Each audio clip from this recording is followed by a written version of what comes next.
भरत भूषण तिवारी ये वो नाम है जो पिछले कई दिनों से बिहार ही नहीं बल्कि पूरे देश में सुर्खियों में है।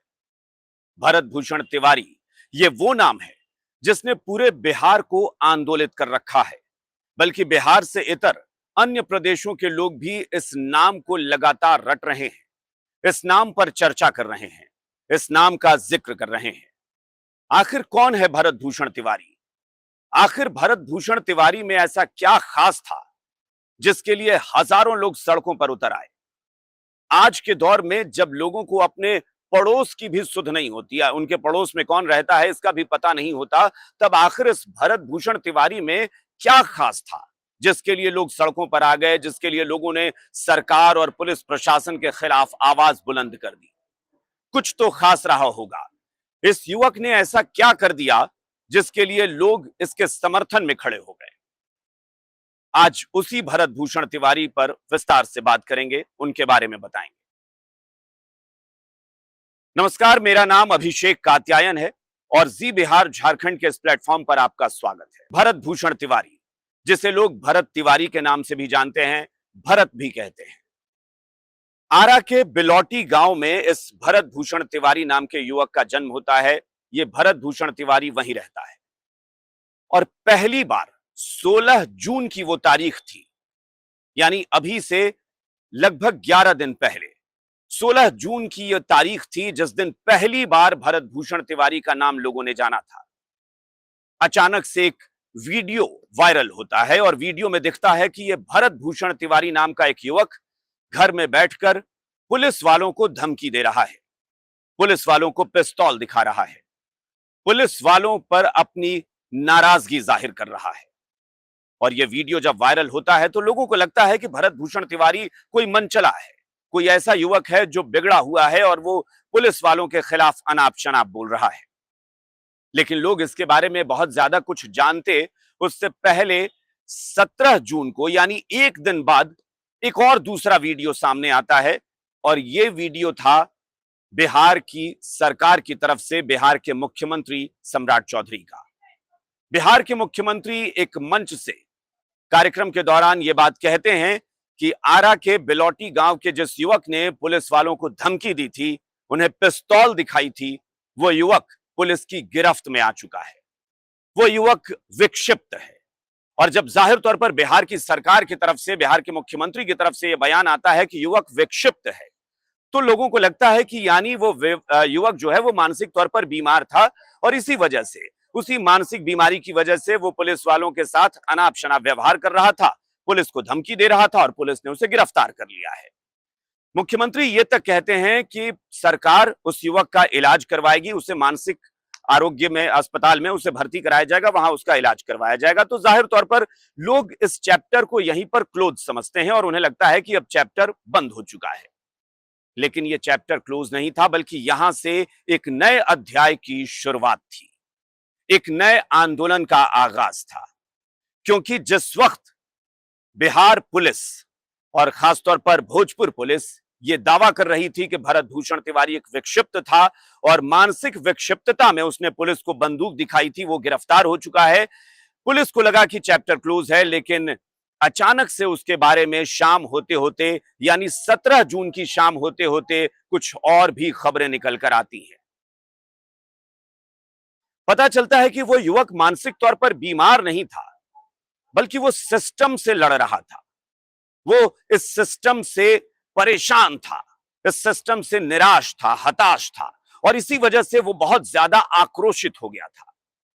भरत भूषण तिवारी दरअसल वहीं बगल के एक जवनिया गांव के कुछ लोग थे जो बाढ़ पीड़ित थे, बाढ़ में जिनका घर खत्म हो गया था, जिनके घर डूब गए थे, उनके लिए वो लड़ाई लड़ रहा था।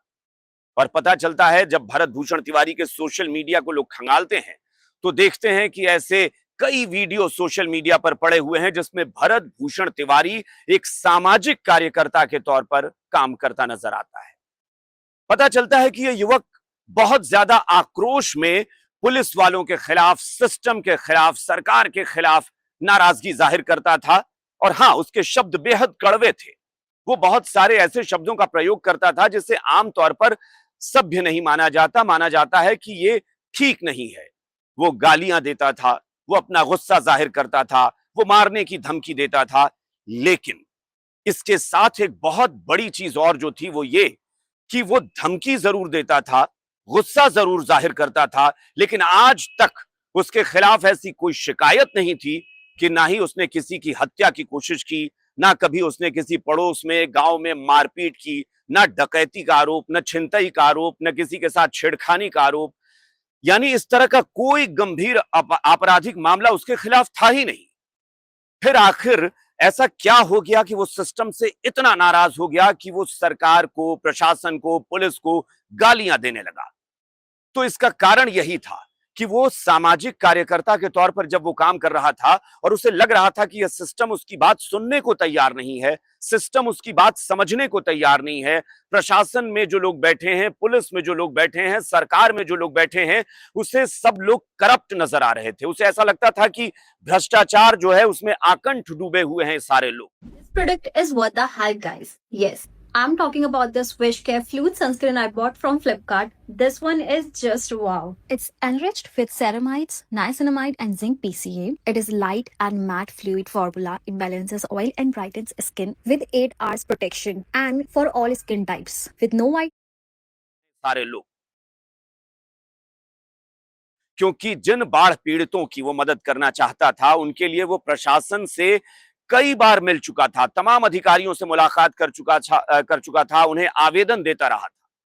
अब आप जरा समझिए, हम अपने घर की एक समस्या का समाधान चाहते हैं, अगर हम किसी सरकारी दफ्तर में परेशान होते हैं, सरकारी दफ्तर में किसी अधिकारी से मिलते हैं और हमारी बात नहीं सुनी जाती, तो हम खुद कितना परेशान होते हैं। यानी हम अपने एक काम को न होने पर नाराज हो जाते हैं और अपना गुस्सा जाहिर कर देते हैं। हमारा अगर एक काम नहीं होता है तो हमारे अंदर इतनी खीज, इतना आक्रोश भर जाता है कि ऐसा लगता है कि आखिर कैसे यह व्यवस्था बदल जाए। लेकिन भरत अपने लिए नहीं लड़ रहा था, भरत लड़ रहा था उन लोगों के लिए जिन्हें वो व्यक्तिगत तौर पर जिन्हें जानता नहीं था, जिनका उनसे कोई रिश्ता नहीं था, जो उसके रिश्तेदार नहीं थे। लेकिन फिर भी वो उनके लिए लड़ रहा था क्योंकि वो सामाजिक कार्यकर्ता था, वो समाज के लिए काम करना चाहता था। और ये एक दिन की बात नहीं थी, वो कई साल से लगातार इन लोगों के लिए काम कर रहा था, इनके लिए जूझ रहा था, इनकी मदद करता था। आर्थिक तौर पर उसका परिवार कोई बहुत ज्यादा संपन्न नहीं है, हाँ ठीक ठाक है, खाने पीने की कोई समस्या नहीं थी, लेकिन वो आर्थिक संपन्नता का बिल्कुल ऐसा नहीं है कि उसके सामने एक आवरण था और उस संपन्नता के तहत ये सब कुछ कर लेता। इसीलिए वो अपनी तरफ से जितनी मदद हो सकती थी वो कर रहा था, बाकी वो सरकार से मदद की उम्मीद कर रहा था, प्रशासन से उम्मीद कर रहा था और उसकी सुनी नहीं जा रही थी। इस वजह से यही वो मूल कारण है, यही वो जड़ है जहां से भरत तिवारी का गुस्सा, उसका आक्रोश समाज में दिखने लगा, यानी सोशल मीडिया पर दिखने लगा। और तभी भरत पुलिस की नजर में खटकने लगा, प्रशासन की नजर में खटकने लगा। और यही वो तस्वीर थी जो 16 जून को सामने आई थी, जब पुलिस उसके घर पहुंची थी और वो पुलिस वालों को धमकी दे रहा था। उसे लग रहा था कि पुलिस हमें दबाने की कोशिश कर रही है। उसका एक बैकग्राउंडर और यह पता चला कि उसके घर वाले बता रहे हैं कि दरअसल जगदीशपुर के जो एसडीएम थे, जगदीशपुर एसडीएम ने भरत तिवारी को धमकी दी थी। उन्होंने कहा था कि तुम अपनी आवाज बंद करो, तुम बोलना बंद करो, समस्याएं उठाना बंद करो, नहीं तो तुम्हारा अंजाम बुरा होगा। और यहीं भरत तिवारी डर जाता है, उसे लगता है कि शायद मेरे परिवार को या मेरी जान को खतरा हो सकता है। भरत के परिजन बता रहे हैं कि उसके बाद ही भरत ने अपने खुद गले में पहनने वाली सोने की चेन बेचकर एक पिस्तौल खरीद ली। हम ये बिल्कुल नहीं कहते कि भरत तिवारी ने जो किया वो सही था, लेकिन आप ये भी नहीं कह सकते कि भरत तिवारी कोई अपराधी था। भरत तिवारी को गलत रास्ता चुनने के लिए बाध्य किया गया, और बाध्य किया इस सिस्टम ने, अधिकारियों ने, जिन्होंने भरत तिवारी की जो आवाज थी उसको दबाने की कोशिश की और उसे धमकाने की कोशिश की। भरत तिवारी को लगा कि अपनी जान बचानी है तो कुछ अपनी सुरक्षा के लिए हथियार रखना पड़ेगा। उसने हथियार खरीद लिया, लेकिन उस हथियार का उसने प्रयोग कभी किसी पर जानलेवा हमले के लिए नहीं किया। पुलिस ने इसी मामले में भरत तिवारी को अपराधी साबित करने की कोशिश की और कहा कि उसके पास एक अवैध हथियार है, इसलिए उसकी गिरफ्तारी जरूरी है। लेकिन जिस दिन 16 जून को पुलिस अधिकारी उसके घर पहुंचते हैं, वो पुलिस वालों को धमकाता है, उन पर चीखता है, चिल्लाता है, लेकिन भरत तिवारी ने उन पर कोई हमला नहीं किया। वहां पर दर्जनों पुलिसकर्मी मौजूद थे। वो चाहते, पुलिस वालों को इस बात की ट्रेनिंग दी जाती है कि कैसे किसी को समझाकर मामले को ठंडा करना है। अगर पुलिस वालों की मंशा ठीक थी, उनकी नीयत सही थी, तो वो 16 जून को ही भरत तिवारी के साथ बातचीत करके उसे अपने नियंत्रण में कर सकते थे, उसे कब्जे में ले सकते थे। लेकिन पुलिस वाले वहां ठाठ से बैठे रहे। भरत तिवारी बगल में पिस्तौल लेकर बैठा था, लेकिन किसी ने भरत तिवारी को पकड़ा नहीं। यानी अधिकारियों को पता था कि वो पिस्तौल जरूर लिए हुए है, लेकिन वो जानलेवा हमला नहीं करेगा। यही वजह है कि अधिकारी वहां बड़े बेफिक्र होकर कुर्सी पर बैठे रहे। अधिकारी वहां से लौट जाते हैं और 17 जून को अचानक से पता चलता है कि भरत तिवारी का पुलिस ने एनकाउंटर किया है और उसे गिरफ्तार कर लिया है, यानी हाफ एनकाउंटर किया है। पुलिस बताती है कि हाफ एनकाउंटर हुआ है, उसके पैर में गोली मारी गई है, उसे गिरफ्तार किया गया है। लेकिन शाम होते होते खबर आती है कि भरत तिवारी की अस्पताल में मौत हो गई है। यहीं से सवाल उठने शुरू हो गए कि जिस भरत तिवारी को प्रशासन के लोग, पुलिस के लोग और सरकार के मुखिया विक्षिप्त बता रहे थे, उस भरत तिवारी के एनकाउंटर की जरूरत क्यों पड़ी? पुलिस ने कहा कि भरत तिवारी ने पुलिस पर गोलियां चलाई और जानलेवा हमला किया। जवाबी कार्रवाई में पुलिस को गोली चलानी पड़ी। लेकिन यहां कहानी कुछ और थी, जो उसके बाद सामने आई। 17 जून की शाम होते होते भरत तिवारी के कुछ और वीडियो सोशल मीडिया पर वायरल होने लगे और एक वीडियो ऐसा दिखता है जिसने बिहार पुलिस को बेपर्दा कर दिया, सिस्टम को नंगा कर दिया। पता चलता है कि भरत तिवारी जिस वक्त सरेंडर करने जा रहा था, मैं फिर इस बात को दोहराता हूं, भरत तिवारी सरेंडर करने जा रहा था, यानी आत्मसमर्पण करने जा रहा था, उस वक्त भी वो फेसबुक पर लाइव था, सोशल मीडिया पर वो लाइव वीडियो बना रहा था। और उस वीडियो के दौरान भरत तिवारी ने अपनी पिस्तौल पुलिस वालों की तरफ फेंक दी। उसने कहा कि लीजिए, मैं अपना हथियार डालता हूं, आप मुझ पर भरोसा कीजिए, मैं आप पर भरोसा करता हूं और मैं उम्मीद करता हूं कि जो मैं आवाज उठा रहा हूं, जो मैं शिकायत कर रहा हूं, उसका समाधान होगा। यह कहते हुए भरत तिवारी ने अपनी पिस्तौल फेंक दी और पुलिसकर्मी, पुलिस वाले उस पिस्तौल को उठाते हुए नजर आ रहे हैं। अब आप जरा समझिए कि जिस शख्स ने अपनी पिस्तौल फेंक दी, पुलिस वाले उस पिस्तौल को उठा लेते हैं, फिर ऐसा क्या होता है कि भरत तिवारी पर गोलियां बरसा दी जाती हैं? फिर ऐसा क्या होता है कि भरत तिवारी का एनकाउंटर कर दिया जाता है? कथित एनकाउंटर किया जाता है, क्योंकि ये पुलिस वाले कह रहे हैं कि वो एनकाउंटर था। एनकाउंटर का मतलब होता है मुठभेड़। मुठभेड़ में दोनों तरफ से गोलियां चलती हैं, मारपीट होती है, लेकिन भरत तिवारी तो हथियार फेंक चुका था। फिर क्या एक तरफा पुलिस ने गोलियां चलाई? क्या पुलिस वालों ने सोच समझकर भरत तिवारी की हत्या कर दी? क्या पुलिस वालों ने, प्रशासन वालों ने तय कर लिया था कि भरत तिवारी को मार देना है? ये सवाल अब तक अनसुलझे हैं, इनका जवाब नहीं मिला है। लेकिन इनका जवाब जब आप तलाशने के लिए आगे बढ़ेंगे तो थोड़ा और आगे बढ़िए। 17 जून के बाद 18 जून से वीडियो वायरल होने शुरू होते हैं। सवाल पूछे जाते हैं सरकार से, पुलिस से, प्रशासन से कि भरत तिवारी का एनकाउंटर तब क्यों किया गया जब उसने सरेंडर कर दिया था, जब उसने हथियार फेंक दिया था, तब पुलिस ने उस पर गोलियां क्यों चलाई? इसका जवाब पुलिसकर्मियों के पास नहीं था। फ्लिपकार्ट की स्टाइलिश और ट्रेंडी हील्स हर कोई परचेज करना चाहेगा, क्योंकि ये काफ़ी ज़्यादा अफोर्डेबल है, क्वालिटी बहुत ही अच्छी है। आप देख ही सकते हैं, बहुत सारे कलर्स में और बहुत सारी जो हैं डिज़ाइंस में अवेलेबल हैं।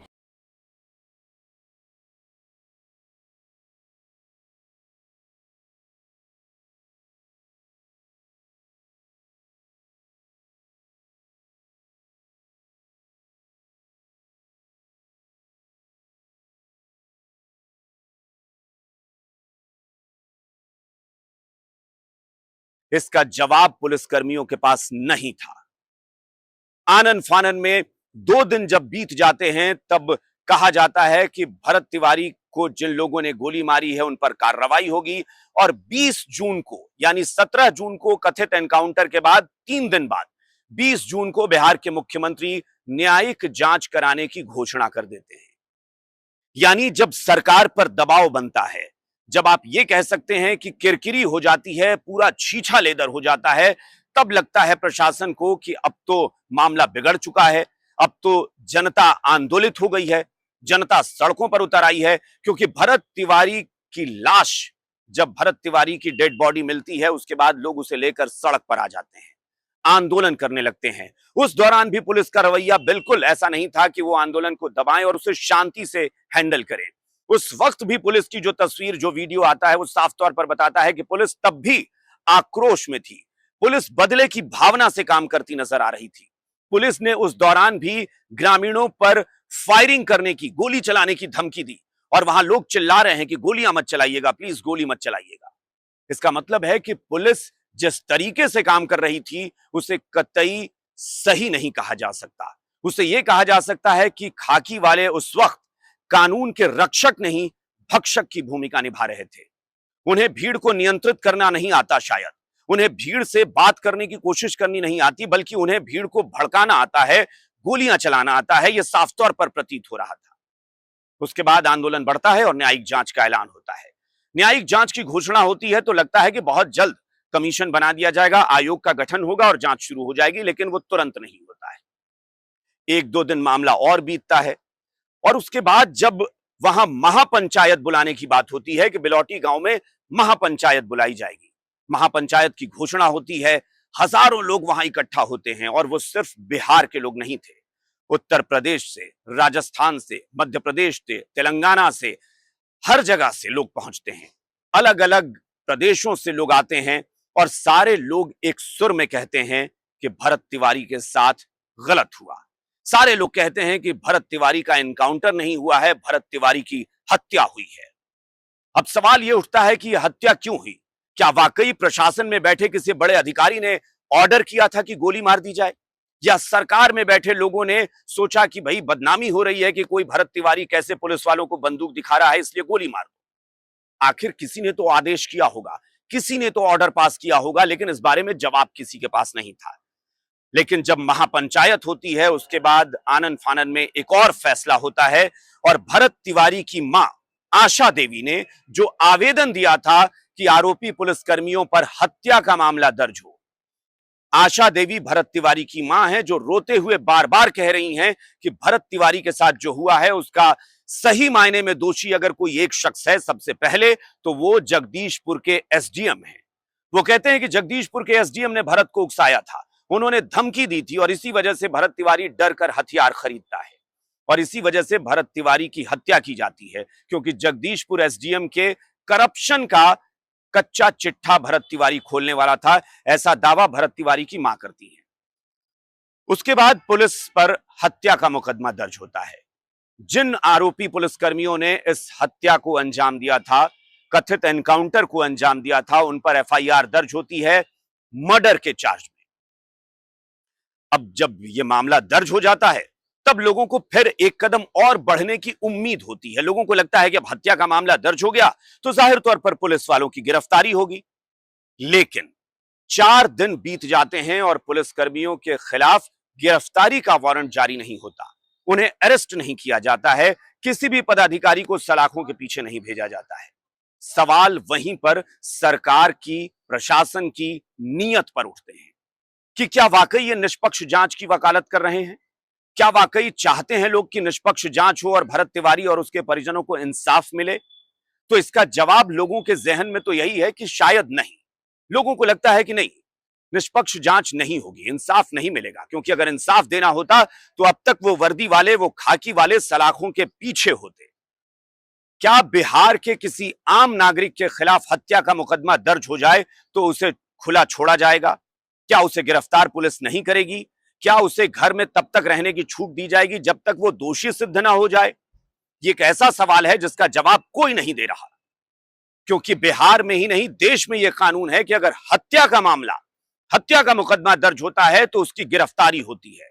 लेकिन इन पुलिसकर्मियों की गिरफ्तारी नहीं होती है और वो छुट्टे आज भी घूम रहे हैं। ऐसे में नीयत पर सवाल उठना लाजमी है।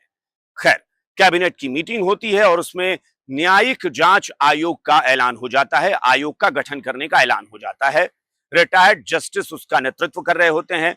रिटायर्ड जस्टिस भरत तिवारी के गांव पहुंचते हैं। लेकिन यहां भी एक बड़ा गंभीर मामला है। 25 जून को न्यायिक जांच के तहत जो रिटायर्ड जस्टिस हैं वो भरत तिवारी के परिजनों से मिलने पहुंचते हैं। लेकिन 25 जून से ठीक एक दिन पहले 24 जून को एक और नया घटनाक्रम होता है।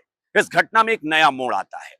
वो मोड़ ये आता है कि 17 जून को जो कथित एनकाउंटर हुआ है उसके बाद 7 दिन तक जब पूरा बिहार आंदोलित है, सारे लोग सड़कों पर उतरे हुए हैं, तब भी किसी भी बड़े पुलिस अधिकारी ने भरत तिवारी के घर जाना मुनासिब नहीं समझा। लेकिन अचानक से जब न्यायिक जांच आयोग का गठन हो जाता है, तब उससे ठीक एक दिन पहले भरत तिवारी के घर रात के 11 बजे के बाद भोजपुर के एसपी पहुंचते हैं, यानी जिला पुलिस कप्तान पहुंचते हैं। उनका नाम है राज। तो राज साहब पहुंचते हैं 7 दिन बाद रात के 11 बजे के बाद। अब जरा सोचिए, कोई पुलिस अधिकारी किसी भी परिवार से मिलने, किसी के घर जाने के लिए रात का वक्त क्यों चुनेगा? आखिर उनकी मंशा क्या थी? आखिर देर रात भरत तिवारी के घर जाने का मकसद क्या था? यह बड़ा गंभीर सवाल है। लेकिन इसका जवाब अधिकारी तो नहीं दे रहे, लेकिन इसका जवाब दिया भरत तिवारी के परिजनों ने, भरत तिवारी की मां ने, भरत तिवारी के भाई चंदन तिवारी ने। भरत तिवारी की मां का कहना है कि भोजपुर एसपी रात में पहुंचते हैं, उनके साथ कोई महिला पुलिसकर्मी नहीं होती है। वो एक बड़े पुलिस दल बल के साथ पहुंचते हैं, लेकिन उसमें कोई महिला पुलिसकर्मी नहीं होती है, जबकि यह नियम है, यह कानून है कि अगर आप देर रात किसी परिवार के पास जाते हैं, यानी किसी के घर जाते हैं जिसमें वहां महिलाएं भी हैं, तो आप किसी महिला पुलिसकर्मी को भी लेकर जाएंगे। लेकिन ऐसा नहीं होता है। भोजपुर के एसपी दल बल के साथ पहुंचते हैं, घर में आते हैं, कहते हैं कि मैं बात करने आया हूं। लेकिन बात क्या करनी थी? भरत तिवारी की मां कह रही हैं कि दरअसल वो भरत तिवारी के छोटे भाई चंदन तिवारी को पहले एक तरफ अकेले में बुलाते हैं। चंदन तिवारी कह रहे हैं कि भोजपुर एसपी मुझे एक तरफ ले जाते हैं और कहते हैं कि इस मामले को अब यहीं खत्म कर दो, इस मामले को रफा दफा करो, मीडियाबाजी मत करो, अब इस मामले पर बोलना बंद करो, वरना वो तुम्हारे साथ भी हो सकता है जो तुम्हारे भाई के साथ हुआ है। ये भरत के छोटे भाई चंदन तिवारी का कहना है कि रात के 11 बजे वो हमारे घर आते हैं और मेरी ही मां और मेरे पिता के सामने मुझे कहते हैं कि तुम अकेले में आओ, मुझे तुमसे बात करनी है। और अकेले में ले जाकर वो कहते हैं कि मामले को रफा दफा कर दो, जुबान बंद करो, मीडियाबाजी खत्म करो, वरना तुम्हारे साथ वही हो सकता है जो तुम्हारे भाई के साथ हुआ। फिर वो सबके सामने आते हैं और भरत की मां के सामने भी यही बात कहते हैं कि अब आप लोग इस मामले को खत्म करिए, आपका बेटा अपराधी था इसलिए हमने उसे गोली मार दी, मामला यहीं खत्म कीजिए।